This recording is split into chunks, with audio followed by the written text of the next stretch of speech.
हुजूम था, वो सभी को पता है। अब 7 अरब रुपए का ये टीका जी, order in the house please जी। वो अरकान जो अभी खड़े हैं, काइंडली अगर आप लॉबी में चले जाएं तो बेहतर होगा जी। जी पीछे लाल साहब आप भी तशरीफ रखें या लॉबी में चले जाएं। काइंडली मेंबर्स तकरीर कर रहे हैं, तो order in the house please.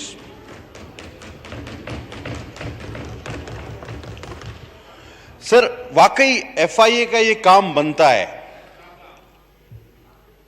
बात इंटीरियर की हो रही है, ये काम एफआईए का बनता है कि आखिर वो कौन लोग थे जिन्होंने सस्ता पेट्रोल इकट्ठा किया, जखीरा किया और फिर उसको महंगा करवा कर अब बाजार में ले आएंगे।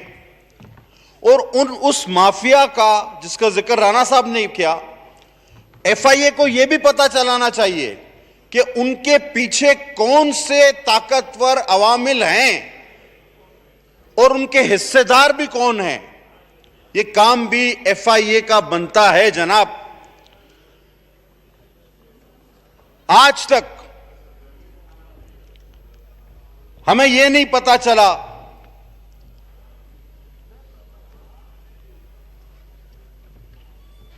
कि सुहेल अयाज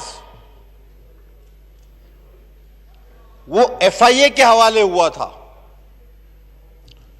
वो चाइल्ड अब्यूज में डिपोर्ट होकर आया था। उसको लाखों रुपए के एवज केपीके हुकूमत में लगाया गया और उसने 30 हमारे मासूम बच्चों का रेप करके उसकी वीडियो डार्क वेब पे अपलोड कर दी।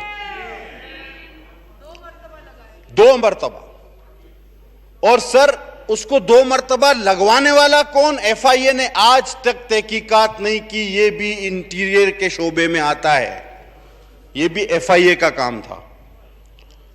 हां, बशीर मेमन साहब ने नकवी साहब की इंक्वायरी शुरू की थी, जिनकी केएससी ने मेरे कराची पे जुल्म ढाया हुआ है, उससे फारिग कर दिया गया। यह भी एफआईए थी। दूसरों की इंक्वायरियां एफआईए की में अपनी मर्जी से करवाई गई, लेकिन जब नकवी साहब की इंक्वायरी शुरू हुई तो बशीर मेमन साहब फारिग कर दिए गए। यह भी एफआईए था। बीआरटी की भी इंक्वायरी एफआईए को करनी चाहिए। सर 2 अरब का टीका फिर लग गया। इंशाल्लाह कयामत तक यह मुकम्मल जरूर हो जाएगा, मुझे पूरी उम्मीद है। लेकिन एफआईए को यह नजर नहीं आता। एफआईए को सिर्फ अपोजिशन नजर आती है। सर एक वजीर परसों तकरीर कर रहे थे। मैं एक बात करूं सर, खुद सताइशी और खुद पसंदी एक बीमारी है और ये मेडिकल साइंस कहती है। और इस बीमारी का सबसे बड़ा मसला यह है कि ये जिसको होती है उसको पता नहीं चलता कि मुझे ये बीमारी है। उन वजीर साहब ने इतने इस तरह की मंजरकशी की कि जी शायद पाकिस्तान नहीं बल्कि दुनिया उनकी वजह से चल रही है। और मैं आपको हैरानगी की बात बताऊं कि वो 1 करोड़ रुपए के पकोड़े खा गए थे। बताएं, बिल अभी भी कराची पोर्टर्स में पड़ा हुआ है। कोई आदमी 1 करोड़ रुपए के पकोड़े खा सकता है? हेकल देव भी नहीं खा सकता 1 करोड़ के पकोड़े। सर सानिया साहिवाल का क्या हुआ? यहां मुक्के ले रहे गए थे, मेरे सामने दोस्तों ने दुरूद भी पढ़े थे, कलमे भी पढ़े थे कि कैफर किरदार तक पहुंचाएंगे। महकमा दाखिला है ना सर, क्या हुआ सानिया साहिवाल का? रियासत मदीना है, क्या हुआ? उसके लिए इमरान खान साहब ने फरमाया था, बहादुर बच्चे की आवाज आई। इंटरप्ट करते हैं तो फिर सुने। अनवार के लिए इन्होंने ऑर्डर इन द हाउस के अंदर एक डिबेट चल रही है, तो हौसले के साथ अपोजिशन को भी सुने और फिर जो मिनिस्टर इंचार्ज है फिर इन बातों का वो जवाब देंगे आपकी जो गवर्नमेंट साइड पे। और सर इन्होंने बहादुर बच्चे के जिक्र की, तो जब ख्वाजा इजार को अनवार ने गिरफ्तार किया था, मेरे एमक्यूएम के दोस्त मौजूद हैं, तो आप ही के इमरान खान साहब ने कहा था,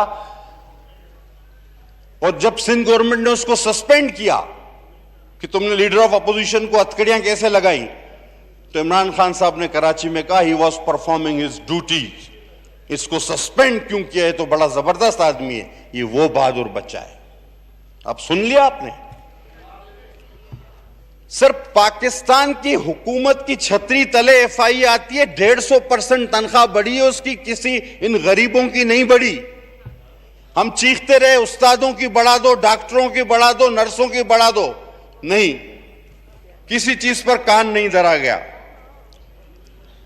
अब सर ये जो 34% इजाफा हुआ है, पीएम साहब फरमा रहे थे कि छाबड़ी वाला, रेड़ी वाला, छाबड़ी वाला, रेड़ी वाला, ये 34% वो छाबड़ी और रेड़ी वाला ही तो भरेगा। अब कहते कुछ हैं और करते कुछ हैं। सर आगे चलें, आपका इंतहाई हसास एक एरिया है जो अफगान वीजा को डील करता है,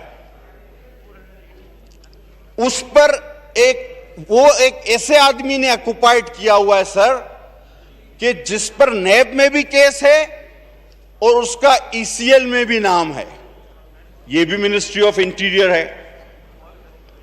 अच्छा सर, नादरा पे आ जाएं तो किसी की तनख्वाह 20-20 साल से 20,000 रुपए है, कोई डायरेक्ट आता है तो 6 लाख रुपए में, कोई पे स्केल का कोई मसला नहीं, कोई सीनियरिटी जूनियरिटी कोई हिसाब किताब नहीं, जैसा बंदा वैसी बात, जो रिश्तेदार, जो अजीज, जो दोस्त, नवाज दो।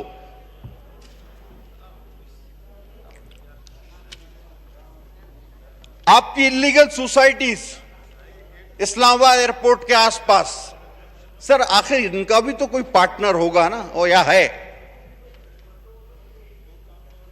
ये मंजूर शुदा नहीं। और जो मंजूर शुदा सोसाइटीज हैं, हमारे इंटीरियर के चेयरमैन इस्लामाबाद से ही ताल्लुक रखते, मैं रुकन हूं उस कमेटी का, वो बेचारे रोते फिर रहे हैं। सर 17 लाख रुपए तो कामरान साहब दे चुके हैं, कई बार इंटीरियर कमेटी ऑर्डर कर चुकी है, उनको प्लॉट नहीं मिलता। हाई कोर्ट के डिसीजंस मौजूद हैं, हाई कोर्ट के डिसीजन के बाद 18 लाख रुपया जिस आदमी ने पता नहीं कई साल पहले पे किया था, उसको एक ऐसा प्लॉट दे दिया गया जिसके पास पोजीशन ही नहीं। लाकानूनियत की इंतहा है आपके पास। सर जब लोग रिपोर्ट होके आते हैं तो उनको एफआईए के हवाले किया जाता है कि जी ये इस केस में आया है, ये सुहेल अजीज उसी केस में आया था। मैं फिर दोहराऊंगा, ये इंतहाई अहम मामला है, आपकी चेयर से कोई बात आनी चाहिए। और फिर एक बात और सर, कि जब इतने लोग रिपोर्ट होके आते हैं तो ये एफआईए कर क्या रहा है, जो ये चले कैसे गए। जब वहां ये पकड़े जाते हैं तो पता चलता है इनका इलीगल वीजा था या गलत पासपोर्ट था। तो हमारा एफआईए, इतने इदारे जो एयरपोर्ट पे आपने खड़े किए हुए इंटीरियर के, ये इनको जाने कैसे देते हैं। और अगर कोई वेरिफिकेशन के लिए पासपोर्ट भेजे तो उसकी तो जान अजाब, वो तो फिर सालों बेचारा बैठा रहे, उसका वीजा एक्सपायर हो जाए, आप कभी भी उसको वेरिफिकेशन करके नहीं देंगे।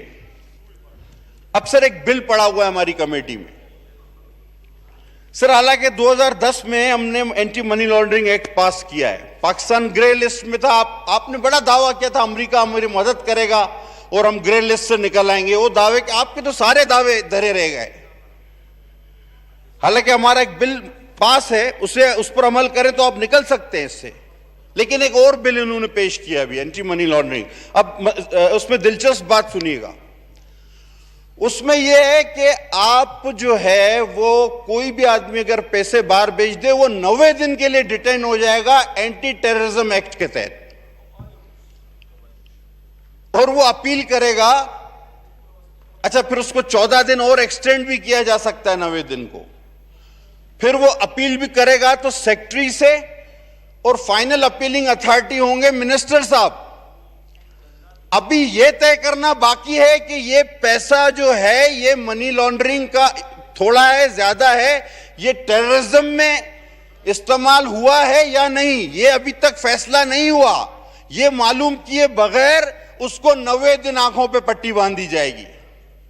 ये बिल हमारी कमेटी में पड़ा हुआ है और हमेशा की तरह इस्तेमाल होगा पॉलिटिकल विक्टिमाइजेशन के लिए। तो सर, कानून साजी भी ऐसे ही करें जो समझ में आती हो।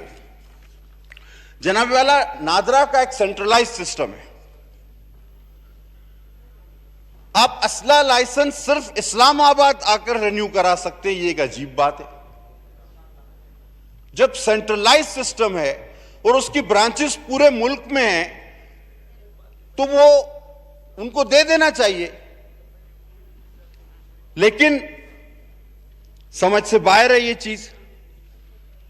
सर, एफआईए एक और इंक्वायरी भी करे, ईआरपी की प्रोजेक्ट था पोर्ट एंड शिपिंग का। सर, 11 अरब वाले पे फौकियत दी जा रही थी 70 अरब वाले को। 70 अरब वाले ने प्रोजेक्ट 10 साल में मुकम्मल करना था, 11 अरब वाला 1 साल में करके दे रहा था और बड़ा अच्छा ब्रांडेड प्रोग्राम करके दे रहा था। अभी डायरेक्टर फाइनेंस ने कराची पोर्ट ट्रस्ट ज्वाइन ही नहीं किया था कि वजीर साहब ने खत लिखा कि ये वाले प्रोजेक्ट के इंचार्ज ये होंगे। नीयतें पता चल रही हैं, तकरीरें कुछ, ताबीरें कुछ। सर, अब वाइंड अप करते हुए, हकीकत तो ये सर, कुछ दिनों से अराकीन, आम लोग, दोस्त यही बात कर रहे हैं कि मेरे ख्याल में सर मामला मुक गया है। पैकिंग तकरीबन मुकम्मल है, लेकिन मसला यह है कि ये वाहिद हुकूमत है। हमेशा हमने ये देखा कि अपोजिशन चाहती है कि हुकूमत चली जाए। ये वाहिद हुकूमत है कि अपोजिशन चाहती है कि नहीं, ये बैठकर हुकूमत करे। इसको पता चले जब इसने कंटेनर पर खड़े होकर क्या क्या बातें की थी। ये हुकूमत करे, ये बताए, हुकूमत करके बताए। ये वाहिद हुकूमत है जिसको अपोजिशन चाहती है कि ये अपनी जगह रहे। लेकिन बकौल शायर कि ये चश्मे यार तू ही कोई दिल का बैत खोल, लेकिन पूरा सुना दूं कता सर। सहरा तो बूंद को भी तरसता दिखाई दे, बादल समंदरों पे बरसता दिखाई दे। ए चश्मे यार तू ही कोई दिल का बैत खोल, मुझको तो ये दयार ना बसता दिखाई दे। शुक्रिया जी, बहुत मेहरबानी सर, बहुत मेहरबानी जी। जनाब मोहतरम खुर्रम दस्तगीर खान साहब जी। 20